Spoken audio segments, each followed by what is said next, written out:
Well, yeah. Good morning. Good to see you. I feel like maybe I should start with a little bit of an explanation. You might have noticed that my wife is up here with her arm in a sling. And that was because she had an accident a little over a week ago, almost 2 weeks ago now, teaching a Bible story to children. She tripped over the cardboard boat that was part of the lesson and caught herself with her arm and broke her arm. And so we've been managing that a little bit. I've done a few ponytails, and I'm not very good at that. But, you use your arms, both arms, for a lot of things. And I kind of wanted to save this, so I might find some video of this. But the funniest thing, we've kind of been able to laugh about it. The funniest part of it is that she teaches kids, and she does music time with kids, and they do motions. And so you use both hands to do that. So she tells the kids, the 2-year-olds, the 3-year-olds, 4-year-olds of our ELC, hey, use both hands, even though I can use only one, and they can't do it. So they're all praising God, one-armed, doing this deal. Says something about how we model life together and how we see each other. And there's something in that, I think, as we talk about what it means to be a church that commits to one another. We are renewing our vows at the beginning of the year, this year. We are looking at, the for better or for worse, for richer, for poorer, in sickness and health of our life together.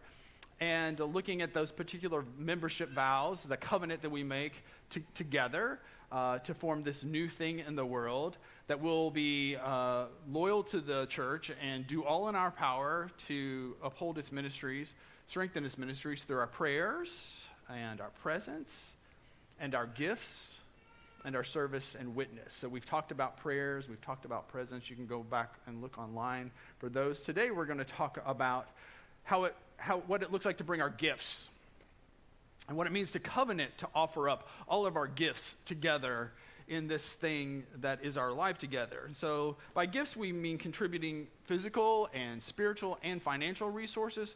So right from the beginning, when I talk about gifts or giving, it's the whole thing: time and talent and treasure, and how it all fits in together to be offered up to God and to the church's mission in a way that keeps us connected to where all those things actually come from and how we're a part of it. By gifts, we mean offering up our very best to God and not the leftovers, and seeing how that changes the way we see our relationship to God and each other. By bringing our very best to this equation, that call up every time, I was trying to think of a metaphor for that, and I thought, really the best metaphor for that kind of bringing our best to God is a church potluck, because everybody brings their best thing, right? And if everybody does that, then you know that Miss Lois is going to bring her chocolate pies, and Miss Carol is going to bring her coconut cream pie, and you can't wait to get to the church because what's coming. You kind of know what everybody's specialty is, and then it becomes something beautiful, like more than the sum of the parts. That is a metaphor for our giving in every way. You bring your best thing, and somehow it becomes more than the parts. It's special. By giving, we mean actually reorienting our lives to encounter the world the way God did. To see that really part of God's saving work in us, to see ourselves, Martha said this, to see ourselves the way God sees us, to just keep at it until our identity is clear. And our identity is that we're givers, and every message around you tells you something else, that you're a consumer. And envision people eventually yelling at the TV when they're trying to sell you something and saying, "No, I'm not a consumer, I'm a giver. This is who I really am." I doubt you'll do that, and if you do, your family will probably look at you crazy if you do. But by vowing to offer our gifts, we mean something more than just giving our money. What we mean is reorienting our lives so that generosity becomes the goal. The generosity becomes the means by which we are transformed. The generosity becomes the means by which we are called up and then swept into something beautiful and wonderful. And having said that, I know that when we talk about gifts, and especially when we talk about money, that can be a little bit awkward. And that's because some of us have had bad experiences. You've sat in that seat and you've been held hostage for 30 minutes as the preacher tells you that you need to give, you're commanded by God to give 10% of your income to the church, and if you don't, then you're stealing from God, that you don't really love him anyway, and we don't know why you're here. So get to it, pass the offering plate. That's been the approach. for some of us. And so I want to say out from the beginning, I have never and will never use guilt or that kind of motivation to talk about this. This is just not how we think. My brother-in-law asked me once, he said, my dad goes to a church where they tell you you have to give 10% of your income to go to that church, and that seems crazy, and that it's a requirement. Is that the way you think about it? And I said, that's just not how we think about this. This is a journey in generosity. This is a get to, not a have to thing. And on the flip side, it's not just the church baggage, but really our overall baggage with money. That some of us have such a messed up relationship with money that we think it is not a spiritual topic. But Jesus talked about it a lot, and so when we talk about giving, it does include money. It's more than that, but it is also that, and that'll be the dynamic as we talk today, as we wonder why this is such an important topic for Jesus and for us and for Paul, as we're going to see. Jesus said, where your treasure is, your heart will be also. There is something about our resources that tie to every other part of our life. And you can say you value one thing, but that when the rubber meets the road, it shows itself. And that's just the way of things. And that also becomes an opportunity to live into the things that we truly value, that we truly care about. There is not a person among us that says, my favorite check I write, or my favorite, click I make on the screen every month is to the credit card company. Nobody is so excited that they get to pay their debt. And yet we all find ourselves caught up in some kind of weird, messed up relationship with resources. And so hopefully today we see in our vows to one another the opportunity to live out something different as it comes to the very gifts, the resources that God has given into our hands, which does include treasure, but it also includes time and our talent, and how that becomes a potluck of something beautiful. The Apostle Paul helps us see how giving is more of an all-encompassing heart transformation. And in 2 Corinthians, he is writing, and actually 2 chapters, 8 and 9, if you want to go and kind of go into maybe an extended look at how he talks about giving in the early church. He's trying to take up an offering in Corinth and around the ancient world for the church back in Jerusalem. And that dynamic is underneath everything. There is a need in Jerusalem. There's a famine. The mother church is struggling. And now the diaspora church, the extended church, the growing church, the Gentile church is going to give back to resource them. Now, Paul has come to Corinth before. In fact, he planted the church, and it was part of his second missionary journey, and he probably came around the spring of 49. This is 49 after Christ, and was there for about a year and a half, and then left, but has these letters that go back and forth between the church there. Now, we have 1 Corinthians and 2 Corinthians in the Bible. The truth is there were more letters, and we will have no idea ever how many there were. 1 Corinthians may have been the first, or it may not have been. We know 2 Corinthians wasn't the second. That's confusing, right? But in 2 Corinthians, it talks about the painful exchange that has even happened between Paul and the church in Corinth, and that there have been letters going back and forth, and we don't have a copy of that painful letter or the painful visit.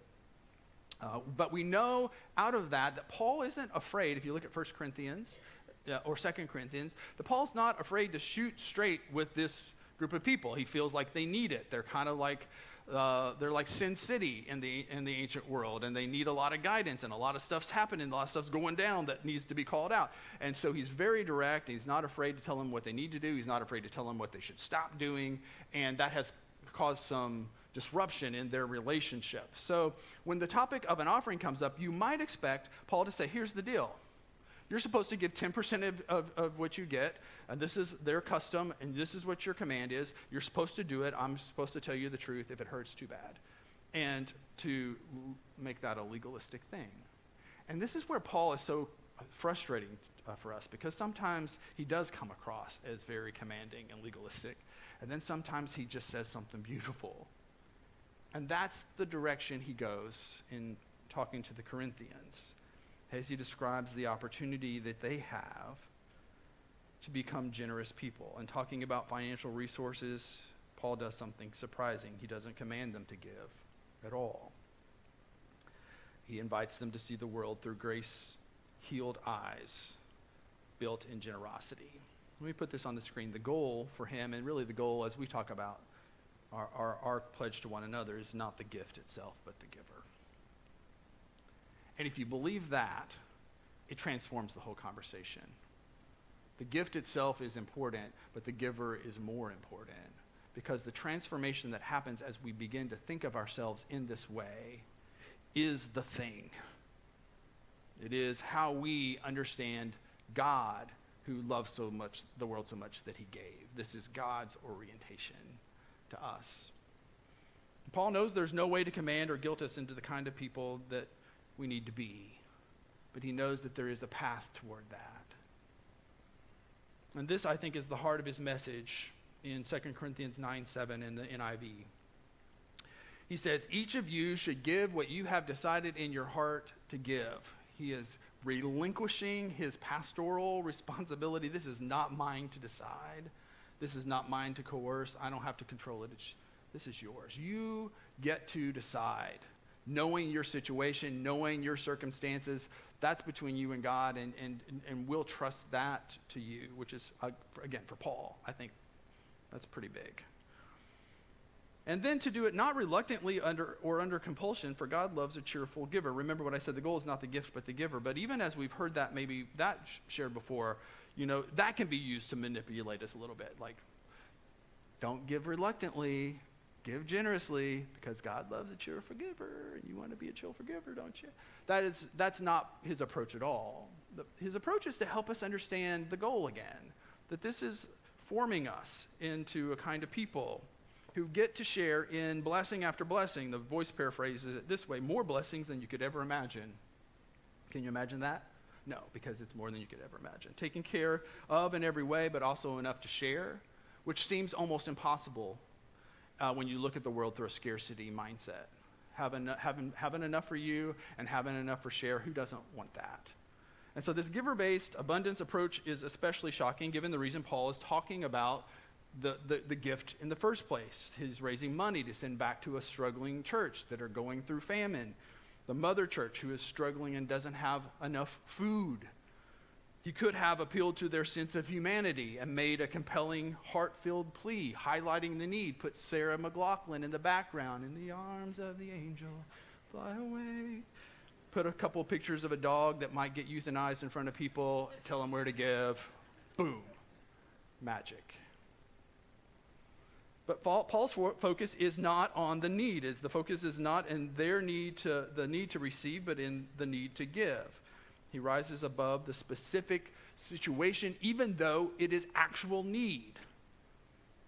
And he goes to the bigger picture, God's generosity. Think of this as God who gives seeds to the sower, the farmer. Where does the very seed of their abundance come from? Is an agricultural metaphor that becomes a spiritual one real quick. He puts into their hands the seeds that they get to sow. And then abundance happens, and then there's a harvest. Well, one, you can't really, if you go through life like this, once you get the seed and you hold on to it, it doesn't grow from there. You've got to sow it. And he says, in fact, if you sow that sparingly, you reap sparingly. If you sow it abundantly, you reap abundantly. It's just the way the world works. If you go through life holding on to it, it's not going to do you much good. But the question behind all that is, why do we need to be involved in the first place? If God is providing the seed, why does he need to put it in our hands at all? Why can't he just sow abundantly himself? Well, there again, the goal is not the gift but the giver. Somehow we get into our hands the opportunity to participate with God in this thing that is very, very good. And so for that reason, when I was started in ministry, when I came to Broadway 15 years ago, Pastor Rick and Sonia Blatchford said we're gonna talk about money a couple times a year. And the first time I got up for the sermon, I said we're going to talk about money today. I was so nervous about it because, again, we have such a messed up relationship with it. But over time, what I've seen is that generosity is a powerful thing in people's lives, and it really isn't about the gift. It is about the giver, and that is not just talk. And so in verses 10 through 12, we see Paul saying the same thing. Now he who supplies seed to the sower and bread for food will also supply and increase your store of seed and will enlarge the harvest of your righteousness. See how he takes it from an agricultural metaphor to a spiritual one. You will be enriched in every way, and this is a spiritual promise. It is a bedrock promise. You will be enriched in every way so that you can be generous on every occasion. And through us, your generosity will result in thanksgiving to God. It gets just turned into something. And this service that you perform is not only supplying the needs of the Lord's people, but it is also overflowing in many expressions of thanks to God. Paul sees this and puts it into a relational context, in a community context. This is a chance not only for us to get our relationship with God right, it's also a way for us to get our relationship with each other right. And that's especially important because there were tensions in the early church. I don't know if this is shocking to you, but they didn't always get along. We never have always gotten along, and we haven't always been able to bring our worlds together. And that was going on in the ancient church, especially around these two groups of people. The Gentile church, the church in Corinth, the church in Ephesus, the church that had been planted and then was growing, but now involved people who didn't have a Jewish background. And the Jewish background church back in Jerusalem was not so sure about these new folks and where they fit. Think about how diverse and how separate and how culturally and geographically and religiously they really didn't have a lot to stand on. And so when we read the New Testament, Jews and Gentiles comes up all the time. And the reason is because it wasn't going very well. Or the answer to the question hadn't been given yet. Is this going to work out together? And so Paul says, hey, guys, here's your chance. Here's an opportunity to give the message back in real terms to these people who are questioning whether you should even be involved in the thing, to give back to them and demonstrate that God's grace is at work in you in powerful ways. And that's why we read in verse 14, because of the extraordinary grace of God at work in you, which he sees. We're going to help others people see it. They will pray for you. And they will long for you. Do you hear what's happening in that? It is the healing of relationships. Here's the thing about giving and about money. There are three lies that we're all working against. One is that we don't need God. And what giving does is it reminds us that everything that we have comes from God's hand. Every good and perfect gift comes from God. Like the very air in our lungs, the fact that we're alive, the stuff that we have, it's all God's. The other lie is that we don't need each other, and we're always pushing against that individual thing. And giving just puts us all in it together. We're either going to find our way into this thing that is a lesson in abundance and extravagance, or we're going to kind of wither on the vine off by ourselves. So giving is always a chance for us to make that stronger connection and to make the kind of community that we were intended to be all along.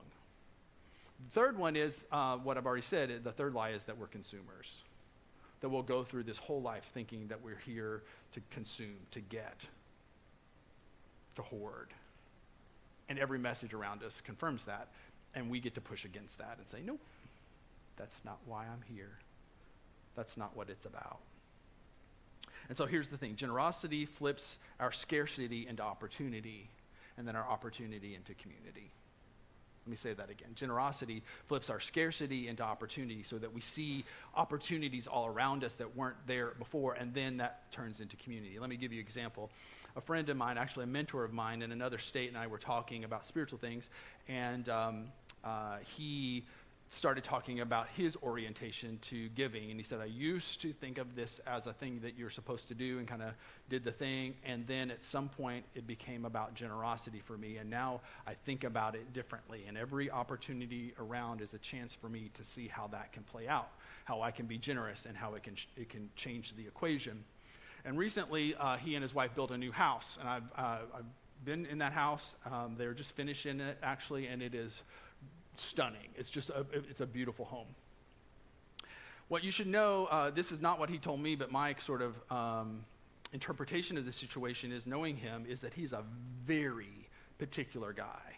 In fact, he's a systematic theologian. He's one of my professors, and he is, somebody who has that brain. It's just every little thing has to be right. So can you imagine building a house with somebody like that?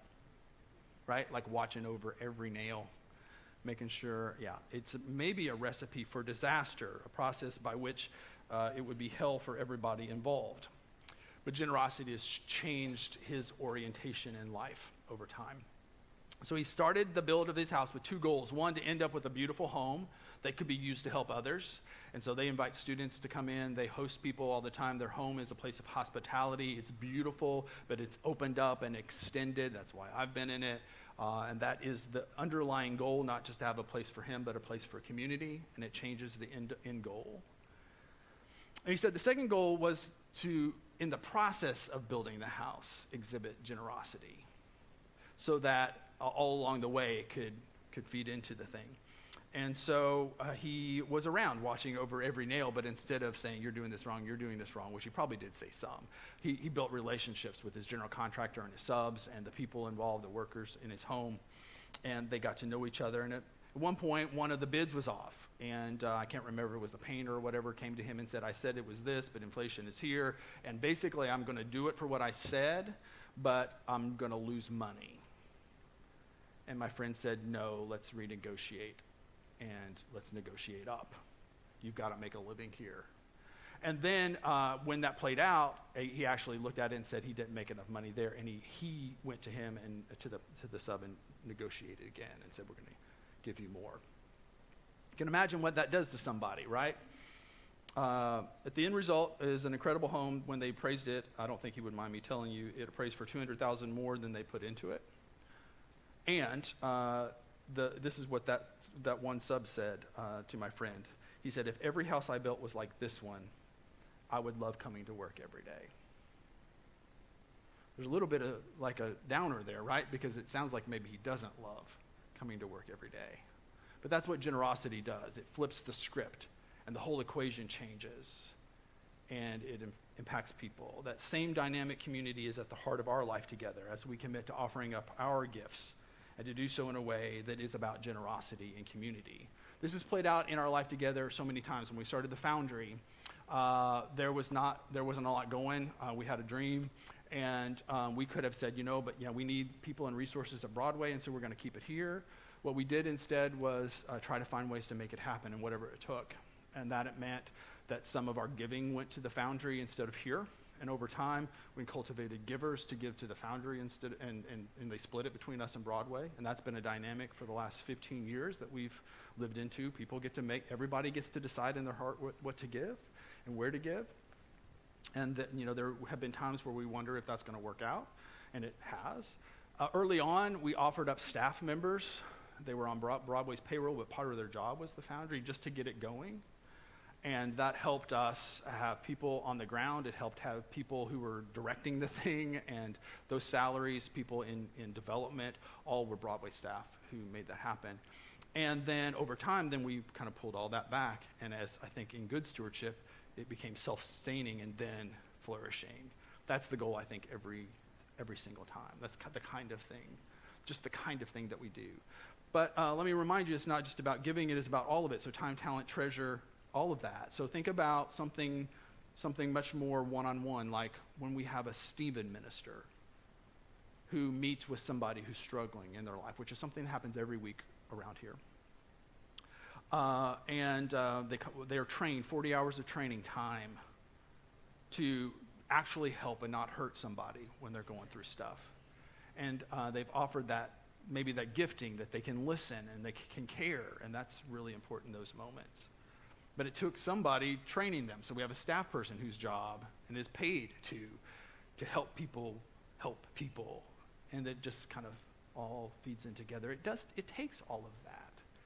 And so what I would say about the generosity journey is maybe something that I would say just firsthand, that I'm so grateful to be a part of that with you. And one of the things that I think about some is like having raised my kids here. There is a thing with preachers' kids. Maybe you haven't heard it, I think it's almost like a byword, like, oh, preachers' kids.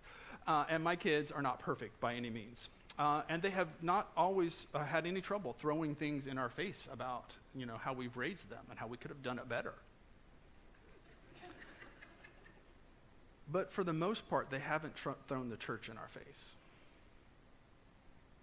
Having come here 15, almost 16 years ago, wanting to raise our kids in a place where they could be taught and shaped the way your kids are, it's happening, it's happened, and of course they're not perfect.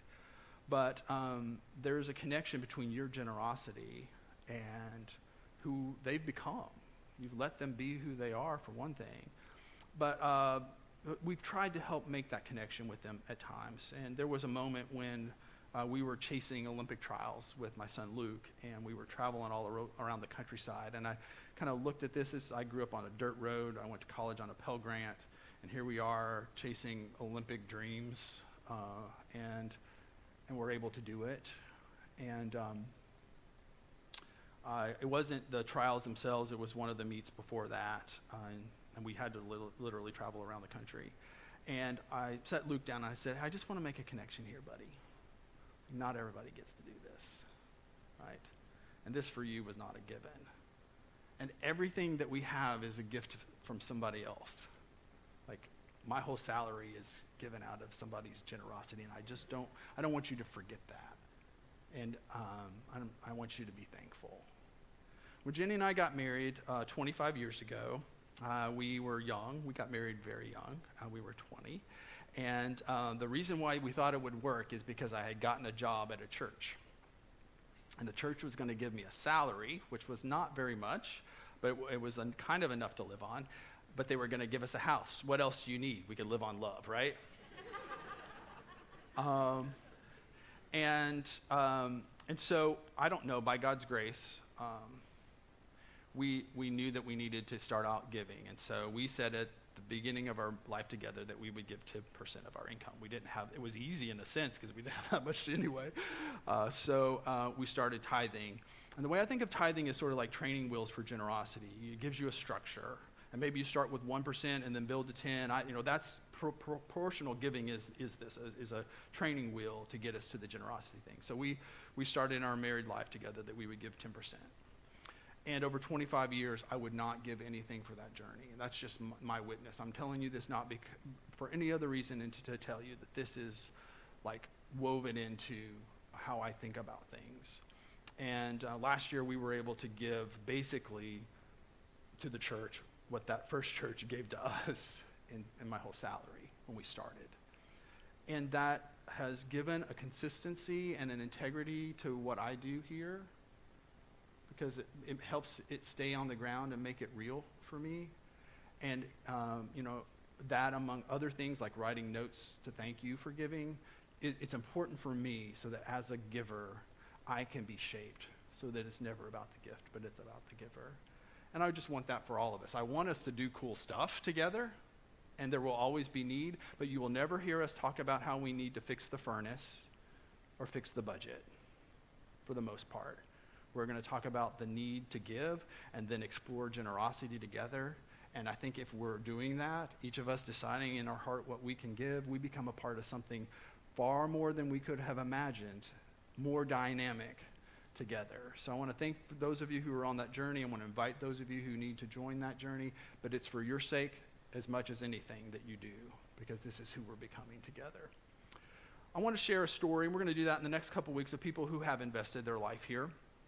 And this is Evan Harris on video. He's going to talk about giving at the very end, you'll hear, but mostly what I want you to hear is how he has invested his life in this place and how it's shaped who he has become. Especially think this is for young adults, because I was Evan's pastor back at Greenwood back in the day, and we talked about these things, and I've seen this play out in people's lives, especially for young adults, and sort of like Jenny and me, if you start it and build from there, it makes it easier than having to go in later. But what you're going to hear in his story is how this place has shaped him through, for better or for worse, and the tough times and the losses and the good things along the way, and how that has helped him become who he is. Let's watch together.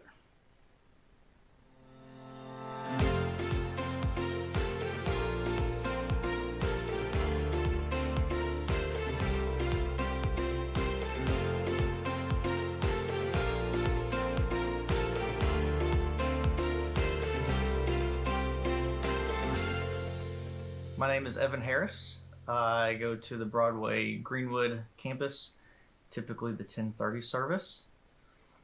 When we were in college, my wife Brittany and I, when we were in college, we were looking for a church home towards the end of our college years.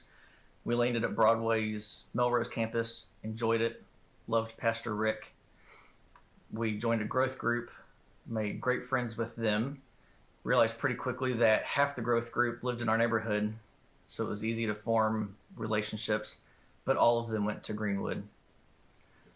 But after multiple visits, we did fall in love with the church and the community and the family there, and we've been there ever since. My girls' best friends are the girls that they're growing up with at Broadway, which is pretty fun. Obviously, some of my best relationships that I have in Bowling Green now are stem all the way back to that first growth group that Brittany and I joined. Currently, the only kind of small group that I maintain through Broadway is my men's group that I was originally invited to by Pastor Wayne, and I've been in that for 4 years now, maybe. And that's the point in my week that I look forward to, and it's a good reset for me in the week. When we go on holiday or have time off, it's such a refreshing time to get back in there with my boys. Yeah, we go on a trip now every January. We call it Manuary, and we go to Gatlinburg, and we do it all. We have time to share. We have time to hike. I serve as a welcome person and greeter and communion and all the stuff on Sunday mornings at Greenwood. I've served on staff parish relations committee and currently serve on the finance committee. I enjoy serving in those roles because I get to see behind the door to how the church operates, how the staff operates, what the staff needs, how it thrives, how it connects different congregation components together and connects people together without us really knowing it. I was lucky enough to be one of the people that interviewed Pastor Wayne because I was on staff parish at the time. And one of the things that I wrote down on my notes in that interview, I circled it and underlined it, was Wayne is relatable. And that's something that held true through my entire time with him. He taught me that it's okay to not be okay. It's okay to question. It's okay to not understand. He was a living example of showing love to people. He's the one that taught me what grace is, and that grace is sufficient. He and Melinda became family. Wayne was obviously a pastor, but he was a friend and became a brother. I learned a lot from him, and he and Melinda became family members as they were grandparents to my girls on Grandparents' Day, going to the school and eating lunch with them when my family's not in town. There was one Christmas where we didn't have family in town, and Wayne, Melinda, and Wayne's father-in-law came over on Christmas morning and hung out with us. And those are times that I will forever cherish. That was one of the toughest things about losing Megan, is that the writing was on the wall that she was going to be next woman up. That staff parish voted on for Megan to be going up for license, went up for motion. I immediately said motion, and Beth Tapscott said second. And we got to send a nice selfie to her, a picture to her later. That was an exciting time. And that was special because we were the two people that got to show the rest of the committee at the time how much we backed her. We live with a lot of loss, and especially at Greenwood, losing 3 staff members in just a couple years. We always talk about and repeat the words, we can do hard things. And what I've learned the most going through the loss of people, through a pandemic, a natural disaster in our town, is that I never do hard things alone, that we do it as a community, we do it as a congregation. I learned a lot through my men's group that a lot of the times I'm dealing with something, whether it be pressure or struggles just in life in general, there's always somebody that I know that is going through the exact same things with me. So that's what I've appreciated the most over the past few years, is that as I walk the hard times, I'm going through that with other people. When I go through the high times and the praising times, I'm doing that with other people too. There's so many ways to give as a congregation member or as just a community member, and having the fortunate or having the fortune to be a congregation member, but also to have served and serve on committees that see the behind the scenes, the inner workings of the church. It's pretty evident that the time and the talents and the treasures that people give to Broadway only helps Broadway grow. I feel pretty confident in saying that what we give to the church, we get back tenfold. And the church wouldn't be as successful as it is in giving back out to the community if it wasn't from the giving of our congregation.